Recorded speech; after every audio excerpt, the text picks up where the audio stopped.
रोचक कहानियों की श्रृंखला में आपका स्वागत है।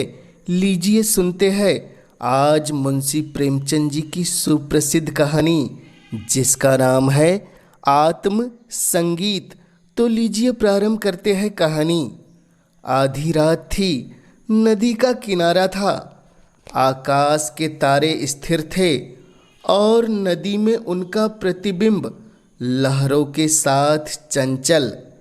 एक स्वर्गीय संगीत की मनोहर और जीवनदायिनी प्राण प्रेषिणी ध्वनियाँ इस निस्तंभ और तमोमय दृश्य पर इस प्रकार छा रही थी जैसे हृदय पर आशाएं छाई रहती है या मुखमंडल पर शोक।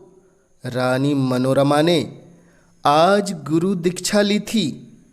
दिन भर दान और व्रत में व्यस्त रहने के बाद मीठी नींद की गोद में सो रही थी। अकस्मात उसकी आंखें खुली और ये मनोहर ध्वनियाँ उसके कानों में पहुंची। वह व्याकुल हो गई जैसे दीपक को देखकर पतंगा। वह अधीर हो उठी जैसे खांड की गंध पाकर चींटी। वह उठी और द्वारपालों एवं चौकीदारों की दृष्टियां बचाती हुई राजमहल से बाहर निकल आई। जैसे वेदनापूर्ण क्रंदन सुनकर आंखों से आंसू निकल आते हैं। सरिता तट पर कटीली झाड़ियां थी, ऊंचे कगार थे, भयानक जंतु थे और उनकी डरावनी आवाजें सौ थे और उनसे भी अधिक भयंकर उनकी कल्पना। मनोरमा कोमलता और सुकुमारता की मूर्ति थी, परंतु उस मधुर संगीत का आकर्षण उसे तन्मयता की अवस्था में खींचे लिए जाता था। उसे आपदाओं का ध्यान न था। वह घंटों चलती रही, यहाँ तक कि मार्ग में नदी ने उसका गतिरोध किया। मनोरमा ने विवश होकर इधर उधर दृष्टि दौड़ाई। किनारे पर एक नौका दिखाई दी। निकट जाकर बोली, मांझी, मैं उस पार जाऊंगी। इस मनोहर राग ने मुझे व्याकुल कर दिया है। मांझी बोला, रात को नाव नहीं खोल सकता, हवा तेज है और लहरें डरावनी, जान की जोखिम है। मनोरमा बोली, मैं रानी मनोरमा हूँ, नाव खोल दे, मुँह मांगी मजदूरी दूंगी। मांझी बोला, तब तो नाव किसी तरह नहीं खोल सकता, रानियों का इस नदी में निबाह नहीं। मनोरमा बोली, चौधरी तेरे पाँव पड़ती हूँ, शीघ्र नाव खोल दे, मेरे प्राण उस ओर खींचे चले जाते हैं। मांझी बोला, क्या इनाम मिलेगा? मनोरमा बोली, जो तू मांगे। मांझी बोला, आप ही कह दे, मैं गवार क्या जानूं कि रानियों से क्या चीज मांगनी चाहिए। कहीं कोई ऐसी चीज न मांग बैठूं जो आपकी प्रतिष्ठा के विरुद्ध हो। मनोरमा बोली, मेरा यह हार अत्यंत मूल्यवान है, मैं इसे खेवे में देती हूँ। मनोरमा ने गले से हार निकाला। उसकी चमक से मांझी का मुखमंडल प्रकाशित हो गया। वह कठोर और काला मुख जिस पर झुर्रियाँ पड़ी हुई थी। अचानक मनोरमा को ऐसा प्रतीत हुआ मानो संगीत की ध्वनि और निकट हो गई हो। कदाचित कोई पूर्ण ज्ञानी पुरुष आत्मानंद के आवेश में उस सरिता तट पर बैठा हुआ उस निस्तंभ दिशा की ओर संगीत पूर्ण कर रहा है। रानी का हृदय उछलने लगा। आह, कितना मनोर राग है। उसने अधीर होकर कहा, मांझी, अब देर न कर, नाव खोल, मैं एक क्षण भी धीरज नहीं रख सकती। मांझी बोला, मैं इस हार को लेकर क्या करूँगा? मनोरमा बोली, सच्चे मोती है। मांझी ने कहा, यह और भी विपत्ति है। मांझिल गले में पहनकर पड़ोसियों को दिखाएगी। वह सब डाह से जलेगी, उसे गालियाँ देगी। कोई चोर देखेगा तो उसकी छाती पर सांप लौटने लगेंगे। मेरी सुनसान झोपड़ी पर दिन दहाड़े डाका पड़ जाएगा। लोग चोरी का अपराध लगाएंगे। नहीं, मुझे यह हार नहीं चाहिए।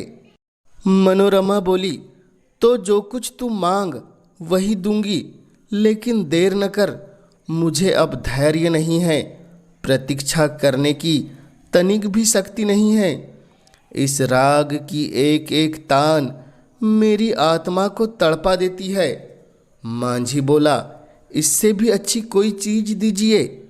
मनोरमा बोली, अरे निर्दयी, तू मुझे बातों में लगाए रखना चाहता है।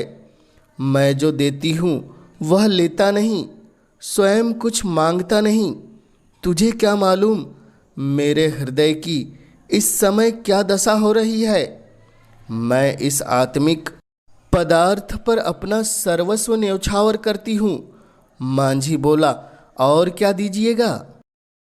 मनोरमा बोली, मेरे पास इससे बहुमूल्य और कोई वस्तु नहीं है, लेकिन तू अभी नाव खोल।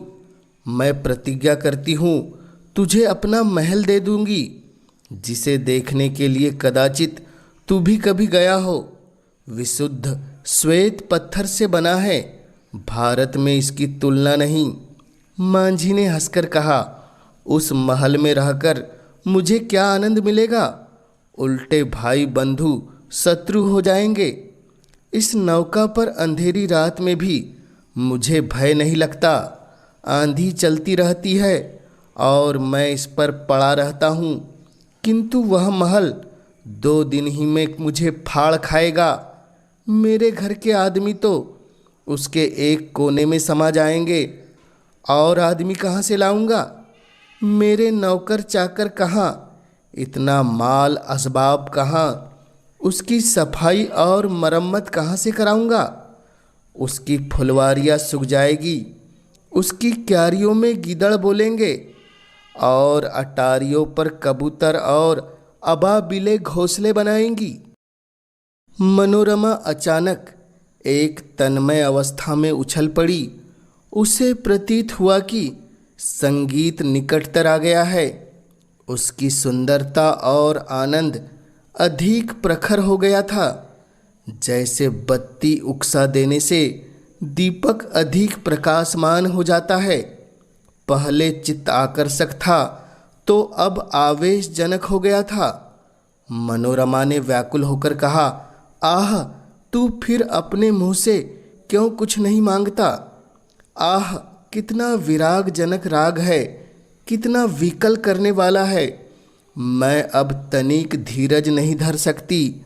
पानी उतार में जाने के लिए जितना व्याकुल होता है, श्वास हवा के लिए जितनी विकल होती है, गंध उड़ जाने के लिए जितनी उतावली होती है, मैं उस स्वर्गीय संगीत के लिए उतनी ही व्याकुल हूँ।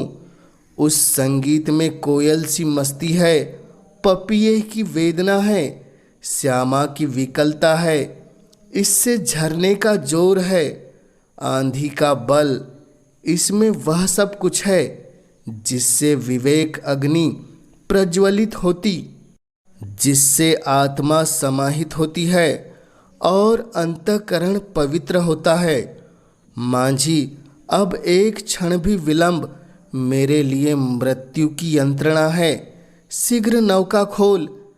जिस सुमन की यह सुगंध है, जिस दीपक की यह दीप्ति है, उस तक मुझे पहुंचा दे। मैं देख नहीं सकती। इस संगीत का रचयिता कहीं निकट ही बैठा हुआ है, बहुत निकट। मांझी बोला, आपका महल मेरे काम का नहीं है, मेरी झोपड़ी उससे कहीं सुहावनी है। मनोरमा बोली, हाय, तो अब तुझे क्या दूँ। यह संगीत नहीं है, यह इस सुविशाल क्षेत्र की पवित्रता है। यह समस्त सुमन समूह का सौरभ है, समस्त मधुरताओं की माधुरी है, समस्त अवस्थाओं का सार है। नौका खोल। मैं जब तक जीऊँगी तेरी सेवा करूँगी, तेरे लिए पानी भरूँगी, तेरी झोपड़ी बहारूंगी। हाँ, मैं तेरे मार्ग के कंकड़ चुनूंगी, तेरे झोपड़ों को फूलों से सजाऊंगी, तेरी मांझिन के पैर मलूंगी। प्यारे मांझी, यदि मेरे पास 100 जानें होती तो मैं इस संगीत के लिए अर्पण करती। ईश्वर के लिए मुझे निराश न कर, मेरे धैर्य का अंतिम बिंदु शुष्क हो गया। अब इस चाह में दाह है, अब यह सिर तेरे चरणों में है। यह कहते कहते मनोरमा एक विक्षिप्त की अवस्था में मांझी के निकट जाकर उसके पैरों पर गिर पड़ी। उसे ऐसा प्रतीत हुआ मानो वह संगीत आत्मा को प्रज्वलित करके प्रदीप की तरह ज्योति बरसाता हुआ मेरी ओर आ रहा है। उसे रोमांच हो गया, वह मस्त होकर झूमने लगी। ऐसा ज्ञात हुआ कि मैं हवा में उड़ जाती हूँ। उसे अपने पार्श्व देश में तारे झिलमिलाते हुए दिखाई देते थे। उस पर एक आत्मविस्मृत का भावावेश छा गया और अब वह मस्ताना संगीत, वही मनोहर राग उसके मुंह से निकलने लगा। वही अमृत की बूंदें उसके अधरों से टपकने लगी। वह स्वयं इस संगीत की स्रोत थी। नदी के पार से आने वाली ध्वनियाँ, प्राण प्रेषिणी ध्वनियाँ उसी के मुंह से निकल रही थी। मनोरमा का मुखमंडल चंद्रमा की तरह प्रकाशमान हो गया था और आंखों से प्रेम की किरणें निकल रही थी।